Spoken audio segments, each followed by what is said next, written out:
Goeie,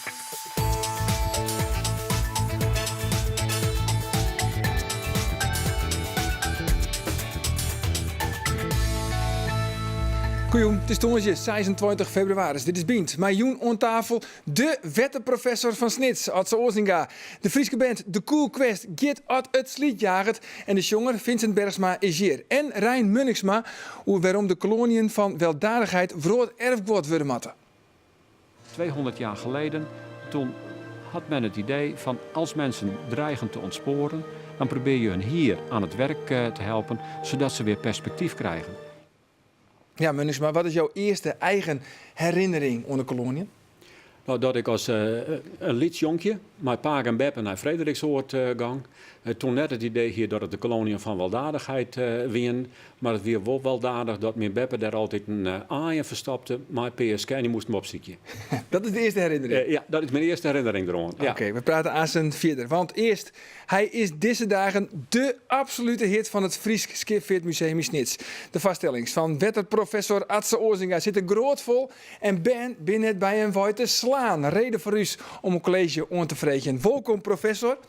Ja, wat doe je jou alle jaar dat die best wel leuk vinden? Ik ga daar een jaar horen voor en ik ga me hier heel eventjes. Ik zijn een paar proefjes even doen. Proefjes met wetter en dan kan je soort dingen kan je ermee doen. Maar ik begin altijd, ik krijg dat ik een mandarijn altijd ben. Ja? En dan kom ik die ben. Oh nee, dat ken natuurlijk niet, maar doe ik een proef mee. Zo'n mandarijn is zwier en hij die in het wetter doggen. Nou, Ja. ik krijg meestal het antwoord, dan zingt er. Nou, Dit zit nou in de... Ja? Hij bloot drogen. hij bleef dreeuwen. Nou, dat is vreemd natuurlijk. Nou, ik zei, ja, als ik die skillen nou, die ga ik er al halen, dan wordt er lichter van. Dus dan zou er eigenlijk wel, nou, ik dreeuw je matten. Nou, doen we die er in, die skilde mandarijn. En die show je naar de wijmzakje. En dan zie je, hé, hoe kent zulks nou? En dan ben er altijd wel een peer bij die gaat toch goed zit. Nou, vertel, daar ben jou in van. Ik had er van gestudeerd natuurlijk als professor. Dat Sorry, ken- professor, Dat kennen sorry, mensen professor. natuurlijk. Hè? Nee, maar die mandarijn die zullen er omsluiten. Hè? En die skeel die had alles bij me komen. Als je hem skielt, dan komt er al een keer wetten tussen die patjes. En dat wordt opgenomen. En dat wordt zes weer mijn wander. En daar terug zak het naar de bij hem. En dit doe je al hier in het Skipfeert-museum in Snits. Nou denk ik, aan het Skipfeert-museum net gelijk aan een proefjes met wetter. Want waarom doe je hem dat dan? Nou, het is een hele grote tentoonstelling op het heden, de draaikolk. En aan de hand daarvan, dat als leidmotief, eerder in deze vakantie, in het kader van Helle Paak en Beppe de vakantie terug, alle keer activiteiten in het museum. Nou, de draaikolk stiert er, maar we gaan nog volle meer zulke soort proeven. En die ken ik zelf wat meidje, een draaikolk meidje. Op Boetenplein hebben we een wetterraket afvuurd. Op cassette teken, dus ja, genoeg. Die kon je net meenemen naar de studio, die wetterraket. Nou, dan wordt alles sabeerd. Ik denk net dat ze in beleerd maar weer en dat ik dat mij nog meer. Maar een oproep, ga je nog meer voor u in petto? Ja, ik ga er wel meer. Oh, daar valt... Ja. Ja, nee, daar zit nog niks in. Niet uit zo'n sjoggen, maar het is gewoon een rietje. Ja. Een stukje klaar hierin. Ja, en dat blijft ik druwen, want er zit natuurlijk lucht in dat rietje. Ja. Draai het op het flesje. En dan kniep ik erin. Ja. En dan show je dat stukje naar beneden gaan. En als ik het weer loslaat, dan komt het weer boppen. Het principe van een doekboord eigenlijk. De druk verheeg je aan de boppenkant en dan geeft ik de druk wat ik omheen in het rietje. En dan wordt de sas weer en dan zinkt er naar beneden. Het is correct Hans Kazan, hè? Ja. En En dat wat... zeg ik van de band, ik zal ook, die ken dit dus ik al een keer bezieken. Dus heel wat van die proefjes die ik doe, die ken ze dus ik neigen. En wat vinden Paak en Beppe hiervan? Geweldig. Ja, die vinden het lekker leuk als de band. Geweldig, ja, nee, heel mooi inderdaad. En de band heel enthousiast, want ze ben druk. En dan had een hele ziel daar vol zitten en die ben vol aandacht, ben die stil. En vooral, ja, dan had de band, ik ga ze er nog zelfs in smiet, maar dat liet ik de band doen natuurlijk. Hè. Ze volle mogelijk de band erbij beloeken om actief mee te doen. Ja. En die flessen, want dat ben flessen Berenburg. Ja, nou, nee, ho, het ben Berenburg-flessen. Daar zit een groot verschil in. Excuus. Vaak als we denken dat ik zal ik er zelfs leeg dronken gaan, maar de kerstmuziek met mij. Vader Jacob. Vader Jacob. Nou, dat doe ik. Ja, mijn wetter ken ik muziekmeisjes. Is ik dan, maar ja, vader Jacob, Gerard Sliepen en hoe klokken, dat kennen. Dus ik ga de woorden opmaken die mijn wetter te meisje hebben. En dat gaat als volgt. Helder water, uit de kraan, dat is lekker water, drink maar op. En die band die zongen dat aan mij. En hij grote zegt, ja, maar het is eigenlijk zijn kano. Nou, dan kunnen we door in Kano. Met Paken en Beppe en Heiden. Met me alles jongt mij en hebben een prachtig koor. Vincent, het is correct hip-hop, hè? Ja. Het is correct hip-hop. Ja, nou, improviseren. maar samen eens een keer wat we aan. Ja, inderdaad. Als we nog in grutte finale, Ja, hè, onder een zeker. van dit programma. Ja. In 2001 wie een 6-jarige voetballerkes van de F3 uit Jesterlittens absolute televisiesterren. En nu, 14 jaar later, zochten wij ze weer op om te zien hoe het mij Harengeert Aasen een reportage. Maar we blijven nog even bij de muziek, want na een bejubelde optreden op festival Eurosonic Noorderslag en de titel 3 FM Serious Talent liep het de Cool Quest clear om Nederland te veroveren. Morgen zit de band, die zat ze zelfs deze funking hip-hop maakt in poppodium Asterix in Ljouwert. The Cool Quest!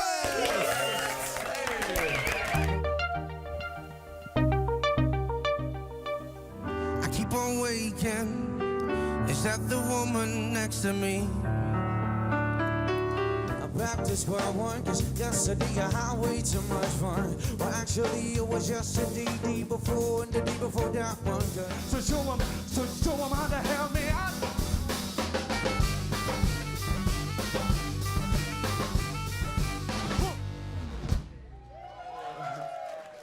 Dank jullie wel. Ja, Vincent, het succes van Cool Quest in een hele minuut. Ja. En het is al een Iris fjouwer, 5 verlien, begoen in Bolzert, mijn jam sessie. In Sneek eigenlijk, In Sneek? in het bolwerk. Ja, ik zelf kom uit Bolsward. Ja? En ik kwam daar op die jam sessie. Dat was zondags altijd een jam sessie vanuit het atrium. En ik kende de saxofonist al en hij zei van, jam even mee. En we zijn niet meer gestopt. Nee, want als ik kom zelf van Bolzert en als ik aan Bolzert denk, of het Frieske platteland steeds, maar dan denk ik net gelijk aan hip-hop. Nee. Hoe was dat in die jongen?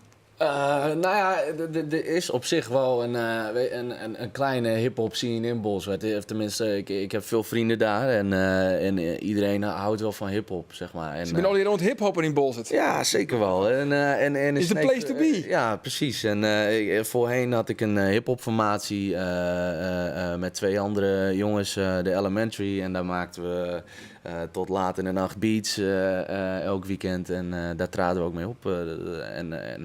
Dus er gebeurde wel wat in Bolsward. Hoor. Ja. Wat vind je zo mooi aan die hip-hop bands? De zwarte hip-hop. Ik ben ermee opgegroeid. Ik kreeg dat zeg maar een beetje voorgeschoteld door mijn zussen en mijn broers en later hun vriendjes, zeg maar, mijn zwagers. En dat kwam in eerste instantie door een tv-programma Yo MTV Raps in de jaren 90. En daar had je groepen zoals The Tribe Called Quest en De La Soul en The Roots. En die kwamen er voorbij. En dat was positieve hip-hop. En ze gebruikten jazz-invloeden en funk-invloeden. En ja, dat sprak mij gewoon heel erg aan. Ja. Zullen we even zien? Een paar fragmenten van die bands. Is goed. Can I kick it? Yes, you can. Can I kick it? Yes, you can. Well, I'm gone.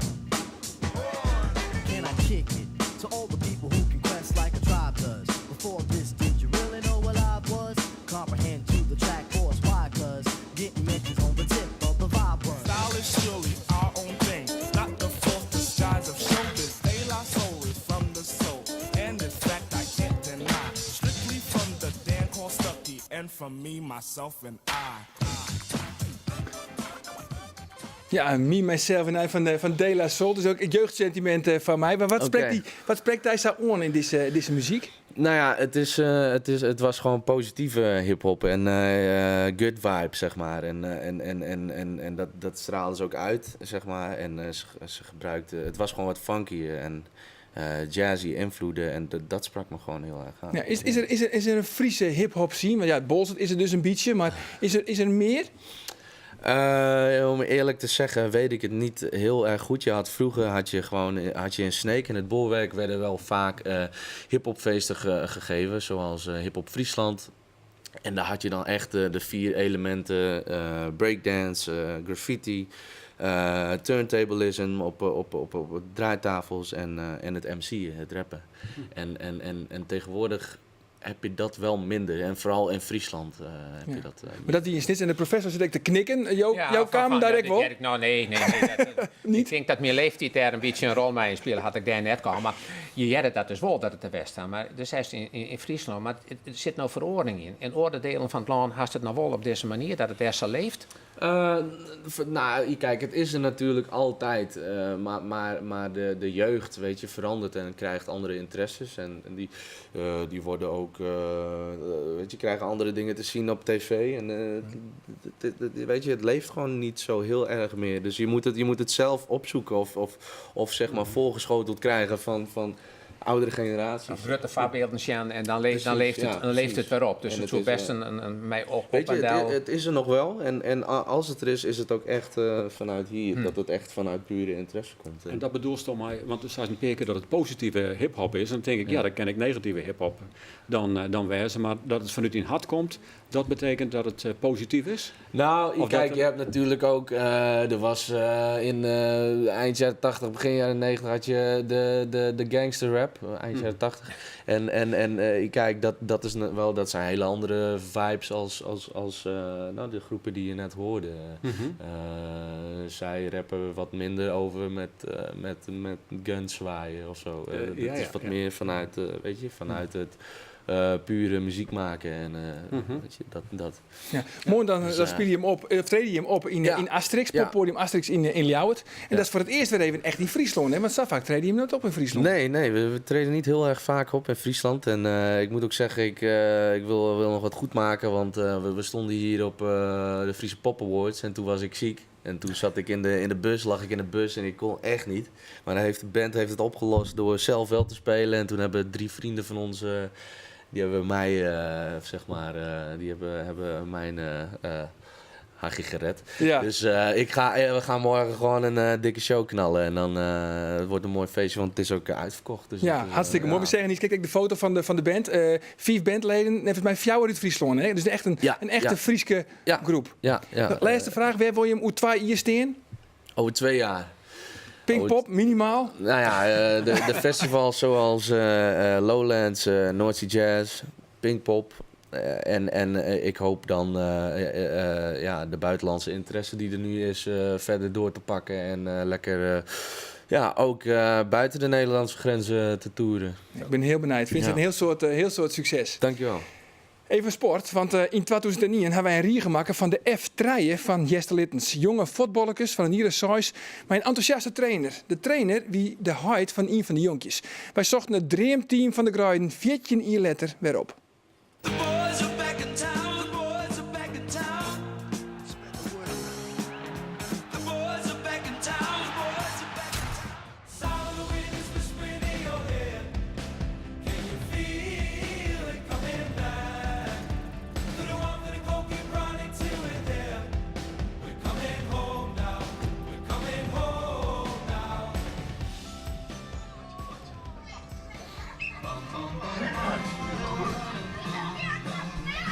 Hebben we 1 wedstrijd hebben ze dik verloren, 11-0 zelfs.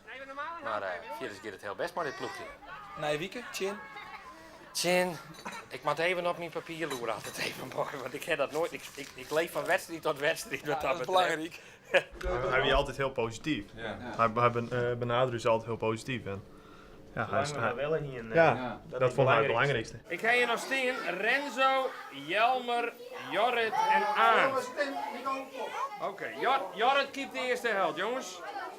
Weet je nog hoe we de vorige keer Tjen deze jongens spelen, hè? Ja, 11-0 verlend. Wat was dat? 11-0 verlend. 0-11, hè? Dat is wel een heel soort, hè? Maar ik weet echt niet, wij zijn volle beter geworden sinds die wedstrijd. Ja. Dus dat gebeurt dus je het net weer. Is het voor jou ook dubbel, zo nou dan, om het weer om te zien? Want Doe wies vanzelf het zwansje van de trainer. Ja, niet echt. Het was eigenlijk allemaal, het zijn allemaal goede herinneringen wel die ik eraan heb. Dat zal denk ik ook altijd zo blijven. Gewoon, Ja, want die huid leeft niet meer. nee, klopt. Die is in 2008 aan een hartaanval overleden. En dat is heel plotseling gegaan. Het gewoon, helemaal uit het niets. Mooi, dan nog even naar de wedstrijd, jongens. En daarna gaan we naar boeten. Nou zie ik de vorige keer, dat we er een paar keer een bal die ging naar de zijkant. Maar toen stier er helemaal net in. Nee, dat was niet. Want Jim stien er alleen nog in de midden.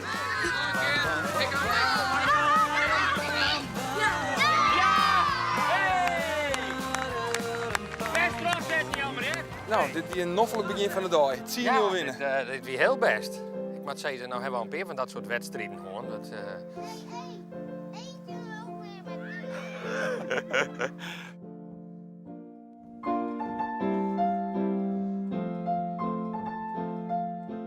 Het is lang geleden dat hij voor het laatst spelen heeft. Ja, dat is zeker lang geleden. Zo. Maar dit noemen we spelen op de begrafenis van die nooit. Ja, klopt. Toen zijn de papieren nog over mijn handen heen gevallen. Maar dat maakte toen niet uit. Toen kon ik hem helemaal vlekkeloos doorspelen. En als dan nou weer naar die films, Sjost, hè, die filmpjes, die serie die we toen maken, hè? Hoe is het dan om die nooit te weten zien? Dat vind ik persoonlijk heel mooi. Omdat je ziet ook gewoon hoe hij is. Hoe hij altijd is geweest. En dat hij echt geniet van al die jeugd die daar om hem heen eigenlijk ouwe hoert. Terwijl ze toch lekker aan het sporten zijn. En dat ze het zelf ook leuk vinden hoe hij met hun omgaat. Dat vind ik wel heel mooi. The boys are back in town. The boys are back in town. Spread the word. The boys are back in town. The boys are back in town. Ja, het dreamteam van de Graiden 14 hier letteren. Na je weekend dan zullen we in onze riegen te uitzieken. De koloniën van weldadigheid. Een prachtig mooie naam, maar de reden dat ze opgericht waren, die is minder mooi. Want Rijn Munniksma, jij bent als deputaire van de provincie Drenthe druk om deze koloniën op de UNESCO-list te krijgen, hè, de list van Wereld Erfgoed. Want in Drenthe, daar liggen de meeste koloniën. Er zijn 12 van de 5 koloniën in Drenthe. Er zijn nog 3 die te moeten liggen. 1 in de buurt van Balkbrug bij de Ommerschans. En omdat 200 jaar geleden Nederland volle groter wie als nou, toen weer België eigenlijk nog een onderdeel van Uzerijk, binnen er 2 koloniën in België, Merksplas en Wortel. Ja, dat wist ik dus net, dat het ook in België wie. Nee, maar wist ik net, juist. Nee? Oh, gelukkig. Maar ook in Friesland, toch? Nou, een heel iets stukje. Ja, een heel iets stukje laat in Friesland, vlakbij Noordwolde. En dat is eigenlijk vroeger weer het ingeheel met Frederiksoord. Maar daar zijn de meeste borgerijtjes, Lietse keuterijtjes, die zijn ondertussen albrutsen. Maar als je naar het landschap zoekt, dan zie je nog steeds de structuren in het landschap die in de tijd toch generaal Johannes van der Bos online binnen. Zullen we even zien wat die kolonie nou krijgt binnen? Ja. Zo is het hier begonnen om arme mensen, dus voornamelijk uit de steden, de paupers, om die hier werk te bieden. Maar daarnaast ook een stukje levensonderhoud en ook heel belangrijk een stukje onderwijs te bieden.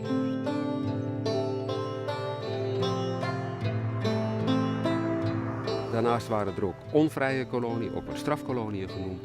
Daar was een groot verschil tussen, want in de vrije koloniën, daar kwamen de gezinnen met name. En je had dus ook landlopers, bedelaars. En die zijn met name in de strafkoloniën Veenhuizen en Ommerschans opgenomen. Ja, dat klinkt wel heel rigoureus. Hè? Ze meesten midden uit de stad Wijhelje en dan plomp verloren in de middle of nowhere ergens del zetten. En dan maar het wiersvinger omheen vertellen hoe ze het wel even dwam hadden. Nou ja, maar in het begin is het ontstaan als vrijwilligerswerk. Dus men kon zich vrijwillig melden. En dan kon men vanuit de Randstad naar bijvoorbeeld Veenhuizen of Frederiksoord gaan. En daar leerde men dan werken op het land, het veen ontginnen, eventueel borkje. En tegelijkertijd kreeg men toen al, en ik ben, onderwijs, er weer een soort gezondheidszorg. Eigenlijk weer de verzorgingsstaat die we jaren daarna pas uitvonden hebben, die we daar toen experimenteel worden die daar uitwerken. En waren er mensen uit Friesland in de bracht? Als je van welke mensen er west binnen toch vooral mensen die in de Randstad wennen. En in Friesland en ik trouwens in Grijns en Drenthe kwamen er relatief weinig mensen in de koloniën te landen. En kwamen ze direct weer bij überhaupt? Ja, ze kwamen direct weer bij. Maar of je dan echt gelok hebt? Nee, in de tijd kwam men er ik best bij, want een heel aantal keren slag het experiment wel. Maar ik ken verhalen dat mensen, die gingen dan bijvoorbeeld in Merksplas in België, daar heeft men lange tijd nog die landloperij daar gaan. En dan verschijnen ze toch een paar stoeren naar verre van tijd in Merksplas. Als je nog verschijnen hier is, dan wordt het eigenlijk ontslaan uit Merksplas. Maar dan gang er een aantal, die gang dus ik weer vrolijk weer om naar waar ze wij kwamen. Maar er waren ik ones die zeiden van, nou ben we boeten. En waar is het eerste café? En daar werden dan toch een deel van het yield hinnebracht. En als ze dan uiteindelijk weer in de stad winnen, dan weer het yield op. En dan werden ze soms ik werd direct lineair weer om stuurd. Ja, dat hebben we in Nederland beleefd, dat hebben we in België beleefd. Even wat oors, want die gebouwen die we dan die testeren en de wijze waarop, hoe ze testeren, en die liet je al eerst bot op elkaar. Ja, ik weet dat ik op een gegeven moment kreeg een fotoboekje mee. Ja, waar heb ik de beelden ervan, van dit soort gebouwen? Ja, en toen schrok ik op een bepaald moment van, een nijboekje over Veenhuizen. En ja, deputeren die moeten goed lezen, maar dat deed ik net altijd een goed. En toen zeg ik pas later dat het een boekje weer over Merksplas. En dat weer dus de kolonie die in de provincie Antwerpen leidt.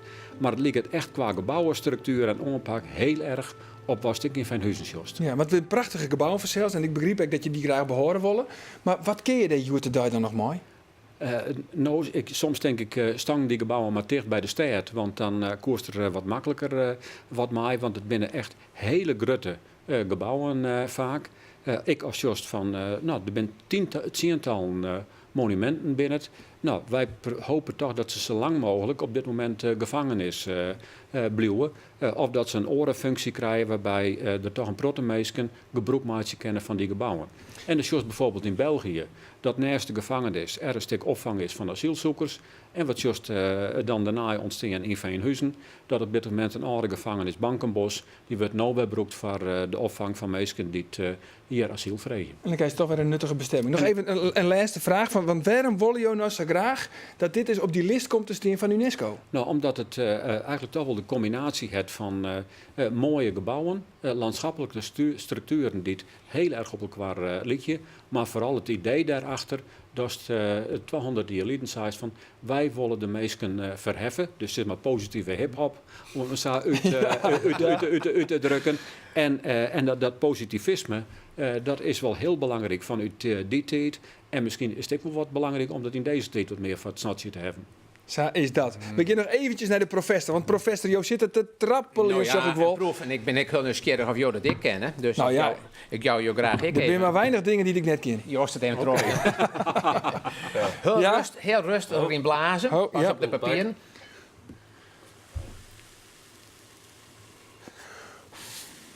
Ja.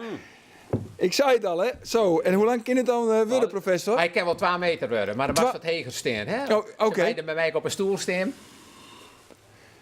En dit toch, dit is echt al hier in het museum? Ik in het museum, ja. Zo, wat kun je toch weer gewoon op een Trottewiekse toys, dan kun je toch weer een soort opsteken, hè? Ja. Zij is dat. Ja, en wat leuk als Paak en Beb om dat soort dingen naar mij de band ja, en dat dus, het is zo simpel. Ja. Maar hoe doe je dit dan thuis? Gewoon met een fles de onderkant er even uit trouw, een stukje badstof eromheen, was want zo nou de handdoek. En dan wetter met hulpvolle afwasmiddelen erin, flink concentreerd. Nou, en dan maar blazen, hè? Prima. Nou, trouwens, Tiegetank. Trouwens, wil je trouwens nog meer weten hoe de koloniën van weldadigheid, het tijdschrift Noorderbreedte, had er Vlinderwieke een special uur uitgebracht en die leidt ek in de winkel. Heren, Tiegetank, ons 4, morgen dan ben we er weer. Dan zit de sportcentraal. Heerenveen-voorzitter Jelko van der Wiel zit dan hier aan dezezelfde tafel. Maar goed, dat is pas voor morgen. Voor nu in elk geval nog een hele gezellige joen.